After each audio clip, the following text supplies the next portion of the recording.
할렐루야. 한 주간 동안 우리 성도 여러분 안녕하셨지요? 오늘도 주님의 전에 나와서 예배하러 오신 모든 성도님 한 분 한 분을 진심으로 환영하고 주님의 이름으로 축복합니다. 오늘도 말씀을 통해서 큰 은혜 받으시기를 주님의 이름으로 축복합니다.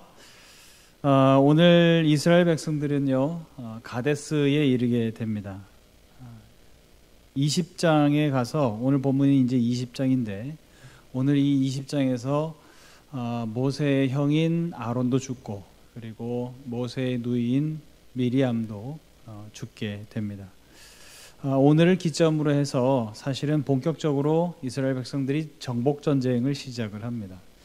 21장에 가서는, 다음 장인 21장에 가서는 호르마를 점령하고, 또 요단강을 중심으로 해서 그 동편 땅에 아주 맹주였었던 아모리의 왕 시혼을 격파하는 이스라엘의 모습을 볼 수 있습니다. 어쨌거나 이스라엘 백성들이 오늘 이제 가데스에 이르렀는데, 가데스에 이르렀을 때 오늘 1절 말씀이 그렇게 얘기하죠. 여기에서 미리암이 죽었고 미리암이 장사되었다라고 말하고 있어요. 미리암이 죽고 난 후에 오늘 말씀은 사건이 하나 발생했다라고 말씀하고 있습니다. 3절에서 5절에 보면 이스라엘 백성들이 이제 물이 없다고 모세를 찾아옵니다. 모세와 아론에게 막 씩씩거리면서 찾아오죠. 우리에게 물이 없다, 마실 물이 없다, 왜 이곳까지 우리를 끌고 와서 이 고생을 시키느냐, 또 우리의 소중한 재산인 우리의 짐승들도 마실 물이 없다, 그러니까 물 내놔라 라고 하면서 다투기 시작합니다. 언제나 그랬듯이 모세는 하나님께 엎드렸지요. 7절에서 8절에 보면 하나님이 이제 모세에게 명령을 합니다. 내가 너에게 명을 할 테니 너는 어떻게 하라고요? 지팡이를 가지고 네 형 아론과 함께 회중들을 불러 모아서 그들이 보는 데서 내가 한 반석을 명하라. 그러면 그 반석 가운데에서 물이 나게 될 것이다 라고 얘기해요.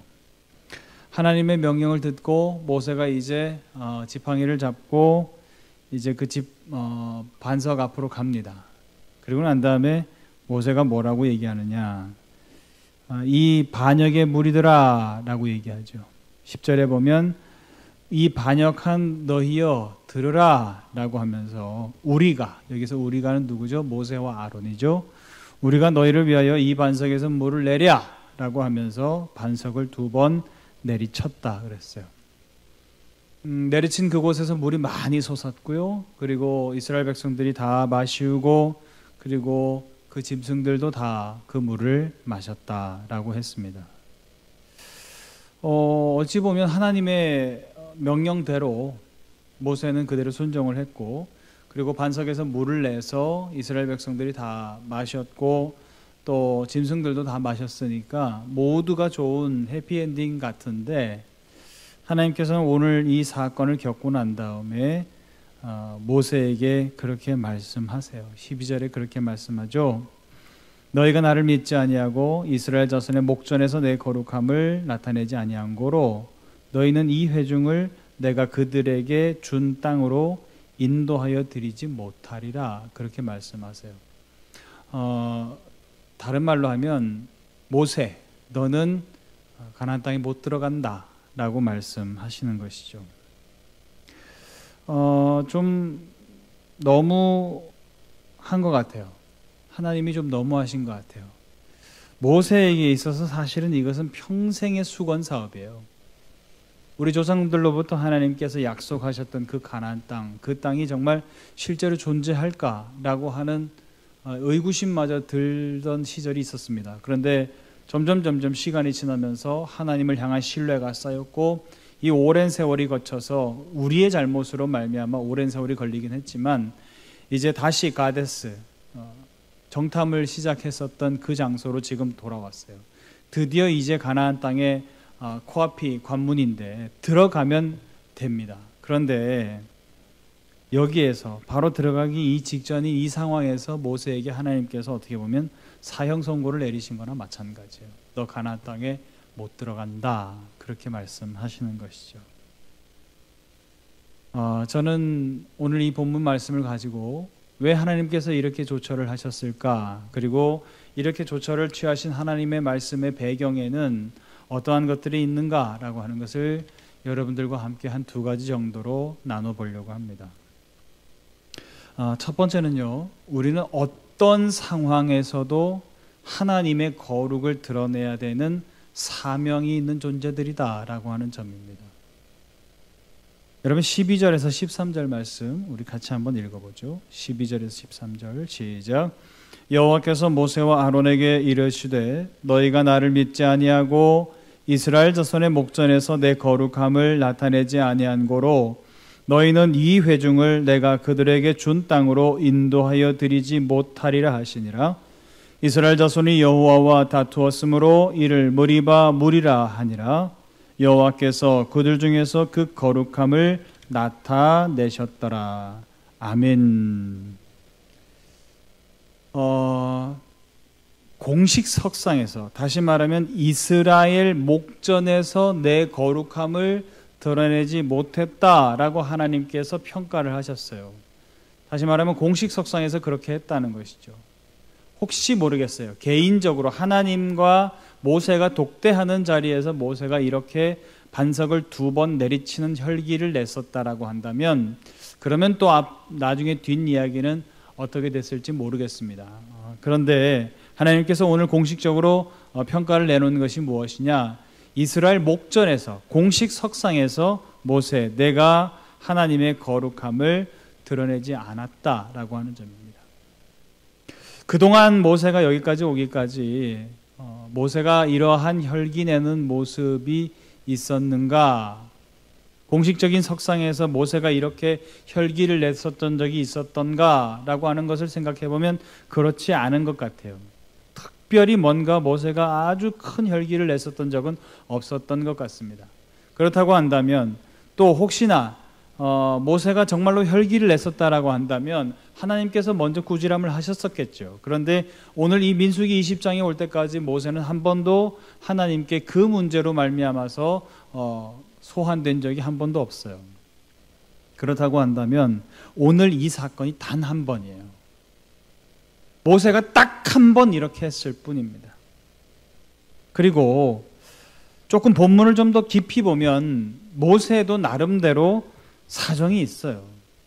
여러분 오늘 1절 말씀에 뭐라고 시작하나요? 첫째 달에 이스라엘 자손 곧 온 회중이 신광야에 이르러 백성이 가데스에 이르더니 미리암이 거기서 죽음에 거기에 장사되니라. 그렇게 밝히고 시작하고 있어요. 여러분 모세에게 미리암이 누군가요? 모세가 유아 시절에 그 모든 이스라엘 가운데 태어난 사내 아이들은 다 가차없이 죽여라 라고 하는 바로의 명령이 떨어졌을 때 어머니가 숨기고 하여서 겨우 아이를 기르다가 더 이상 이 아이를 기를 수가 없어서 눈물을 머금고 그 어머니가 갈대상자에 모세를 담고 강으로 띄어 보냈었던 사건 여러분 아실 겁니다. 어머니는 슬픔에 잠겨 있고 누이인 미리암은 그 어머니를 대신해서 그 갈대상자를 끝까지 쫓아갔었죠. 하필이면 그것이 하나님의 섭리에 의해서 바로의 공주에게로, 목욕하러 나온 바로의 공주에게로 그 갈대상자가 전해졌고 이 아이를 어떻게 키울까라고 하는 측은지심이 생겼을 때 그때 번뜩이는 재치를 발휘하여서 제가 아는 좋은 유모가 있습니다 라고 하면서 모세의 친어머니를 유모인 것처럼 연결을 시켜줬었던 사람, 그 사람이 미리암이죠. 모세가 실수로 애굽의 사람을 살인하고 결국에는 도망쳐서 미디안 광야에 있다가 40년이라고 하는 세월이 흘러서 이제 다시 재회를 하게 됩니다. 40년의 그리움이 쌓여진 누이, 나를 살려준 누이, 그가 미리암이에요. 그리고 오늘 민수기 20장 여기까지 올 때까지 여선지자로서 모세의 든든한 지원군 역할을 해줬던 사람, 그가 바로 미리암이에요. 모세에게 있어서만큼은 자기 인생의 큰 부분을 차지하는 그런 소중한 존재죠. 그런데 그런 누이가 죽었는데 슬퍼할 겨를도 없이 그저 백성들은 마실 물 없다고, 우리 재산인 짐승이 목말라 죽어간다고 그거 가지고 모세에게 멱살잡이를 하는 거예요. 그렇지만 그럼에도 불구하고, 이런 합당한 이유가 있음에도 불구하고 얼마든지 그 이야기를 들으면 그래서 모세가 얼마든지 혈기 낼만 하구나 라고 이해가 되는 대목이기도 하지만, 그럼에도 불구하고 하나님께서 강조하시는 것이 무엇입니까? 내가 지도자라고 한다면, 지도자라고 하는 타이틀을 가지고 있는 이상 너는 어떻게 된다? 하나님의 거룩을 드러내야 할 존재다 라고 하는 것을 하나님이 말씀하고 계시다고 하는 점입니다. 여러분, 우리들은 다 저마다 직분들을 갖고 있습니다. 집사, 권사, 장로, 전도사, 또 목사, 이런 직분들을 우리가 다 가지고 있어요. 직분들을 가졌다라고 하는 것은 무엇입니까? 하나님과 사람들 앞에서 이제 내가 공적인 삶을 살겠습니다 라고 하는 것을 표현하는 것이에요. 그것이 필요할 수도 있을 겁니다. 지칠 수도 있고 어떨 때는 참 부담스러울 때도 있어요. 그런데 하나님께서 부담 가지라고 우리에게 그 직분을 주시는 것이냐? 아니요. 너는 사명을 감당하라는 거예요. 부담을 주기 위해서 그렇게 하는 것이 아니라 네가 본래 가져야 될 이 사명을 잘 감당하라고 하나님께서 우리에게 주시는 직분인 줄로 믿습니다. 부담스럽긴 해요. 때로는 피곤하긴 합니다. 여러분, 연예인들은 안 그러실까요? 연예인들이 공식적인 석상이 어디인가요? 공식적으로 스크린에서 자기 자신을 나타낼 때죠. 배우로서 뭔가 연기를 이렇게 나타낼 때죠. 연기할 때는 프로답게 최선을 다해서 그렇게 자기의 할 일을 다 하지만, 사석에서는, 또 개인의 사생활 가운데에서는 얼마든지 조금 자유롭게 살 수 있는 거잖아요. 그런데 예를 들어서 개인적으로 마주쳤는데 그 사람이 좀 인성이 조금 좋지 못한 경험을 했었다든가, 그런 것을 가지고 아주 대서특필을 해서 연예인이 이래도 되는 거냐, 공인으로서 이래도 되는 거냐, 그러한 이야기들이 언론에서 보도될 때가 있습니다. 얼마나 피곤하겠어요. 자기의 삶이 모든 것이 다 노출되어 있어서 개인적으로 그냥 사는 삶조차도 사람들에게 노출되어지고, 그렇게 해서 그것을 다 일일이 신경 써야 된다? 피곤하긴 하죠. 그런데도 우리나라의 정서상 사람들이 어떤 생각을 가지고 있나요? 그래도 공인이니까 최소한 팬에 대한 어떤 기본적인 예의는 지켜야 되지 않는가라고 생각들을 대체적으로 가지고 있죠. 그러한 공인들도 하물며 그렇거든 우리들은 어떻습니까? 우리들은요, 믿음의 사람들은요, 사람들 앞에서만 살아가는 존재가 아니에요. 우리는 동시에 또 누구 앞에서 살아가는 존재입니까? 하나님 앞에서 살아가는 존재들이에요. 하나님 앞에서 하나님께 내가 직분을 받았다라고 한다면, 하나님과 사람 앞에서 앞으로 내가 그리스도인으로서 살겠습니다, 내가 집사로서 사명 감당하겠습니다, 내가 권사로서 장로로서 사명 감당하겠습니다, 내가 목회자로서 사명 감당하겠습니다, 그것을 하나님 앞에 다짐한 사람들이라는 얘기예요. 모세가 이스라엘 백성들에게 지도자로 불리우듯이 우리는 모두가 다 그런 직분을 가지고 있다면 우리는 저마다 그 직분에 걸맞는 사명이 우리에게 있다라고 하는 것이에요. 하나님은 그 어떤 순간에도 그 어떤 합당한 핑계거리가 있다 할지라도 너는 그 직분을 통해서 하나님의 거룩을 드러내라 라고 하나님께서 말씀하고 계시다고 하는 점입니다. 그렇다고 한다면 어떻게 거룩을 드러낼까요? 남들이 다 하고 있는 것 안 하면 되고요, 그들과 다르면 됩니다. 지금 남들이 다 하는 것은 뭔가요? 물 없을 때, 내가 목마를 때 어떻게 해요? 사람하고 다퉈요. 자기 짐승이 마실 물이 없을 때, 내 재산에 뭔가 조금 손해가 갈 때 어떻게 해요? 사람들과 다퉈요. 이게 남들이에요. 남들이 다 하는 일이 그렇습니다. 그런데 적어도 하나님의 사람들에게 하나님께서 기대하시는 것은 무엇입니까? 남들 그렇게 다 하는 것 안 하기를 하나님께서 원하신다는 거예요. 그러면 목사님 무조건 싸우지 말라는 얘기인가요? 아니요. 지도자의 자리에서 걸맞는 자기에게 주어진 사명이 있어요. 그 사명을 잘 감당하면 되는 거예요. 할렐루야. 지금 모세에게 하나님께서 말씀하시는 사명은 무엇입니까? 하나님께서 말씀하셨어요. 있는 그대로 반석에게 명하여서 어떻게 해라? 물을 내라 라고 하나님께서 말씀하셨어요. 지팡이를 가지고 아론과 백성들을 모아라. 다시 말하면 지팡이는 어떤 용도로 써라? 아론과 백성들을 모으는 지휘봉 역할로 해라 라고 말씀하시는 거예요. 그리고 반석 앞에 섰을 때는 어떻게 해라? 반석에게 명령을 내려서 물을 내라 라고 했어요. 그런데 모세는 어떻게 했나요? 그 하나님의 명령을 그대로 순종하지를 못하고 우리가 과연 이 반석에서 물을 내볼까? 라고 하면서 혈기를 내면서 2번이나 이 지팡이로 반석을 내리쳤다는 거예요. 이것이 바로 자기의 그 사명을 온전하게 감당하지 못한 행위라는 거예요.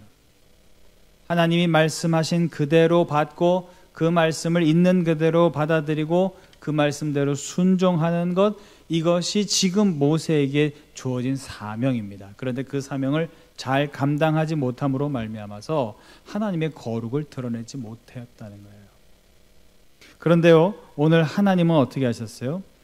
여러분, 사실은 다투었다라고 하는 것이 누구와 다투었다라는 얘기인가요? 백성이 모세에게 다투었다라고 하는 것은, 하나님이 낸 지도자와 다투었다는 것은 어찌 보면 하나님의 사자를 건드린 것이기 때문에 하나님과 다툰 것이나 마찬가지예요. 그런데 지금 하나님이 내가 사랑하는 백성들이 어떻게 하고 있다? 목말라 하고 있다. 내가 사랑하는 백성들의 재산들이 어떻게 되고 있다? 짐승들이 목말라 하고 있다. 이 위기를 해결해 주실 분은 누구밖에 없어요? 하나님밖에 없어요. 그래서 하나님께서 어떻게 하셨어요? 하나님께서 말씀하시죠. 13절에 이스라엘 자손이 여호와와 다투었으므로 이를 무리바라고 하는 말은 다투었다 그 말이거든요. 그런데 여호와께서 그들 중에서 그 거룩함을 나타내셨더라. 명령대로 해서 물이 나왔어야 되는데 모세는 명령에 순종하지 않고 반석을 내리쳤습니다. 하나님의 말씀대로 하질 않았어요. 그럼 어떻게 해야 돼요? 물이 나오지 말아야 되는 거예요. 그런데 하나님의 또한 사명은 무엇입니까? 내가 사랑하는 이 백성들을 어떻게 해요? 목을 마른 것을 살려줘야 되겠다. 해갈시켜줘야 되겠다. 이게 하나님의 마음이셨어요. 그래서 어떻게 하셨나요? 물을 내셨죠. 오늘 13절은 그것을 말하는 거예요. 사랑하는 여러분, 우리 대림제일교회 모든 성도 여러분들은 거룩한 백성들 될 수 있기를 주님의 이름으로 축원합니다. 우리에게는요, 저마다 사명이 있습니다. 하나님의 거룩을 드러내는 사명이에요. 오늘 제가 본문의 제목을 가데스에서라고 정해보았습니다. 가데스라고 하는 말은 카도쉬라고 하는 말에서 왔어요. 카도쉬는 거룩하다, 그런 뜻이에요.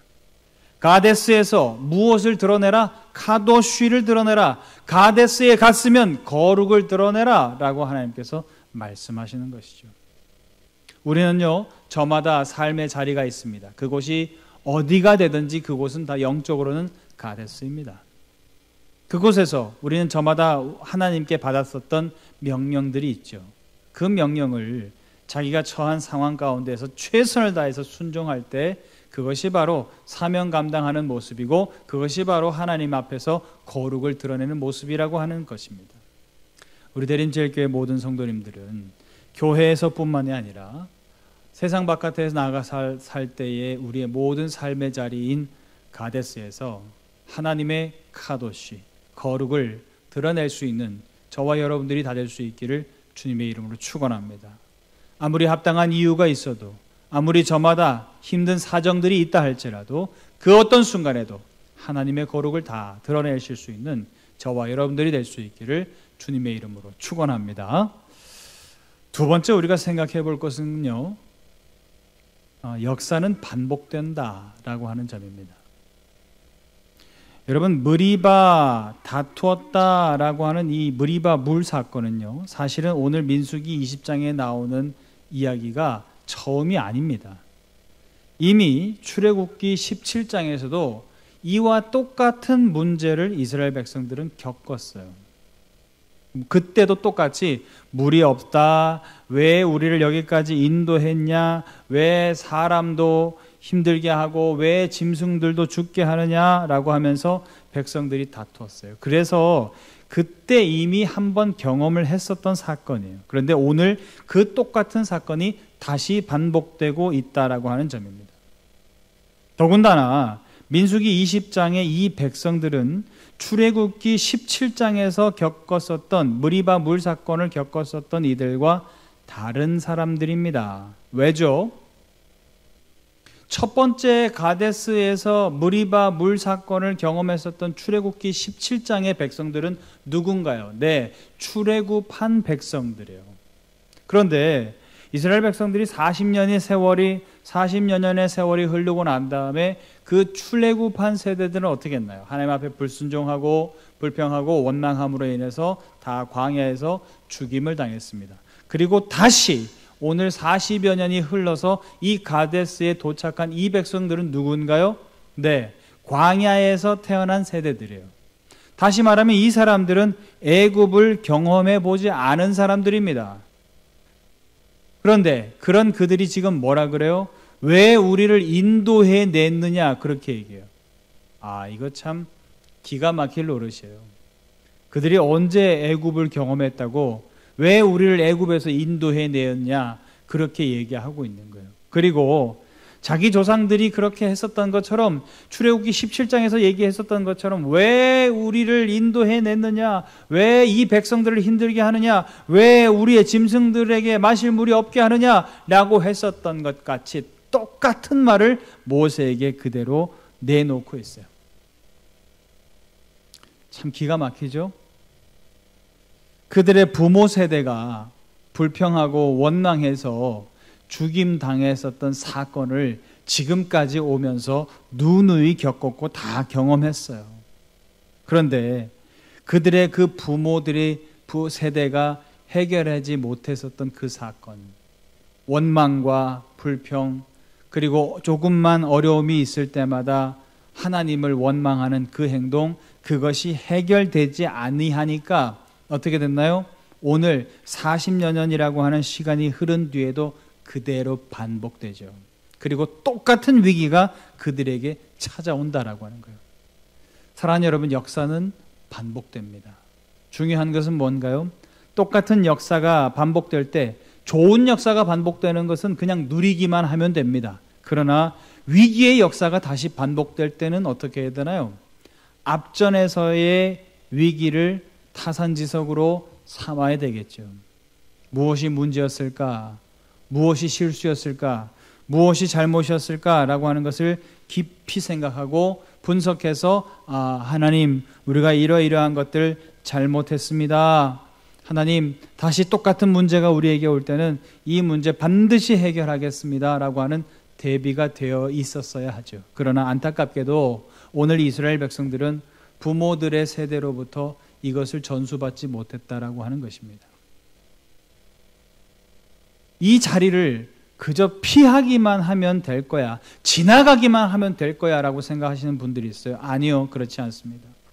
지나가기만 한다고 똑같은 잘못이나 똑같은 역사가 반복되지 않나요? 아니요, 그대로 우리에게 다시 오고 말죠. 오늘 이스라엘 백성들을 보십시오. 이 문제가 해결이 나지 아니하니까 하나님은 다음 세대인 광야 세대를 그대로 다시 이끌고 가데스로 오신 하나님의 모습을 볼 수 있어요. 사랑하는 여러분, 내게 반복되어지는 문제점들이 있습니까? 내게 계속해서 어떤 정기적으로 반복되어지는 영적인 문제들이 있나요? 내가 툭 하면 이 혈기 문제를 해결하지 못해서 욱 하고 올라온다? 내가 꼭 사람들과의 어떤 관계에서 정말 어그러지는 문제점들이 있다? 내가 돈 관계에 있어서 뭔가 다른 사람들과 자꾸 마찰을 빚고 투명하지 못하다? 여러분, 그렇다면 어떻게 해야 되나요? 그것 때문에 자꾸 힘든 일들이 반복되어진다. 그러면 어떻게 해야 되나요? 네, 하나님께서는 이것을 우리에게 기회로 다시 주시는 것이에요. 아유, 여기 와서는 안 겪을 줄 알았더니 이 문제를 또 겪네? 아유, 그러면 이 자리를 피해봐야지. 그 자리를 피한다고 해서 해결되질 않아요. 하나님은 오늘 이 자리에서 이것이 우리에게 위기를 다시 모면할 수 있는 기회로 주신 것인 줄로 믿습니다. 여기서 해결해야 돼요. 여기서 붙들고 늘어져야 돼요. 하나님 도와주세요. 하나님 이 문제를 반복하지 않도록 도와주세요. 하나님 내가 철저하게 하나님 앞에 순종하겠습니다. 하나님 뜻대로 살겠습니다. 결단해야 되는 것이죠. 이 문제가 해결되지 아니하면 우리는 또다시 우리의 삶의 자리인 가데스가 실패의 가데스가 되고 말아요. 하나님은 왜 이 가데스로 이스라엘 백성들을 다시 데려오셨을까? 다시 또 한번 실패의 쓴맛을 경험해봐라 라고 하면서 하나님께서 모진 마음을 가지고 그들을 데리고 오셨을까? 그렇지 않다는 거예요. 하나님은 어떻게 보면 다시 그들의 기회를 주고 계신 것이죠. 여기서 다시 원망의 그 자리에서 다시 불평의 그 자리에서 다시 불순종의 그 자리에서 다시 일어서라. 다시 하나님을 바라봐라. 하나님을 집중해라 라고 하나님께서 그런 기대치를 가지고 이스라엘 백성들을 여기 데리고 오셨겠죠. 사랑하는 여러분, 여기에 이 자리 가운데 또 내가 옮긴 직장 가운데 또 내가 이사한 자리 가운데에서 그 전 자리와 비슷한 경험들을 다시 반복하고 계신가요? 하나님께서 우리에게 주시는 기회인 줄로 믿습니다. 아, 이 문제를 하나님께서 내게 해결하라고 하시는구나. 하나님께서 무슨 일이 있어도 이 문제를 반복하지 말아라 라고 하시는 거구나. 그러한 영적인 의미가 여기에 담겨 있는 줄로 믿습니다. 사랑하는 여러분, 역사는 반복됩니다. 반복되는 역사 가운데 기쁘고 좋은 것은 누리면 되지만 슬프고 힘든 일은 하나님께서 우리에게 반복되게 하실 때 주시는 기회라고 하는 것을 다시 한번 기억하시고 하나님 앞에 철저하게 순종하셔서 하나님, 제가 다시는 실수하지 않겠습니다. 다시 똑같은 문제가 내게 다시 반복되어질 때는 제가 이겨내겠습니다. 극복하겠습니다. 하나님 붙잡고 하나님 손 꼭 붙잡고 내가 승리하고야 말겠습니다 라고 하는 결단으로 나아가실 수 있는 우리 모든 대림제일교회 성도님들 다 될 수 있기를 주님의 이름으로 축원합니다. 기도하겠습니다. 하나님 아버지, 40여 년 전에 가데스에서 물의 문제로 다투었었던 이스라엘 백성들은 40여년이 흐른 지금 다 죽고 그들의 자녀 세대들이 여기에 도착해 있습니다. 하나님께서 그들을 다시금 이곳으로 데리고 오신 것은 그날의 실패와 그 역경을 딛고 일어서서 이제 가나안 땅의 관문인 가데스에서 승리의 첫발을 내디디며 가나안 땅을 정복하기를 하나님께서는 바라시는 마음에서 저들을 인도해 내신 줄로 믿습니다. 아버지 하나님, 우리 대림제일교회 모든 성도님들이 하나님의 그 기대치대로 하나님의 말씀에 철저히 순종하여서 이곳이 실패의 자리 가데스가 아니라 성공의 자리, 승리의 자리 가데스가 될 수 있도록 하나님 인도하여 주옵소서. 어떠한 어려움이 있다 할지라도 어떤 역경 가운데에서도 하나님의 거룩을 드러내기에 충분한 우리 모든 성도님들 되게 하셔서 실패의 문제가 반복되는 것이 아니라 다시금 그 실패의 자리로 돌아왔을 때 능히 이것을 딛고 일어서서 새로운 승리의 자리로 나아가게 되어지는 기점을 삼을 수 있는 우리 모든 대림제일교회 성도님들 될 수 있도록 하나님 축복하여 주옵소서. 감사드리며 예수님의 이름으로 기도하옵나이다. 아멘.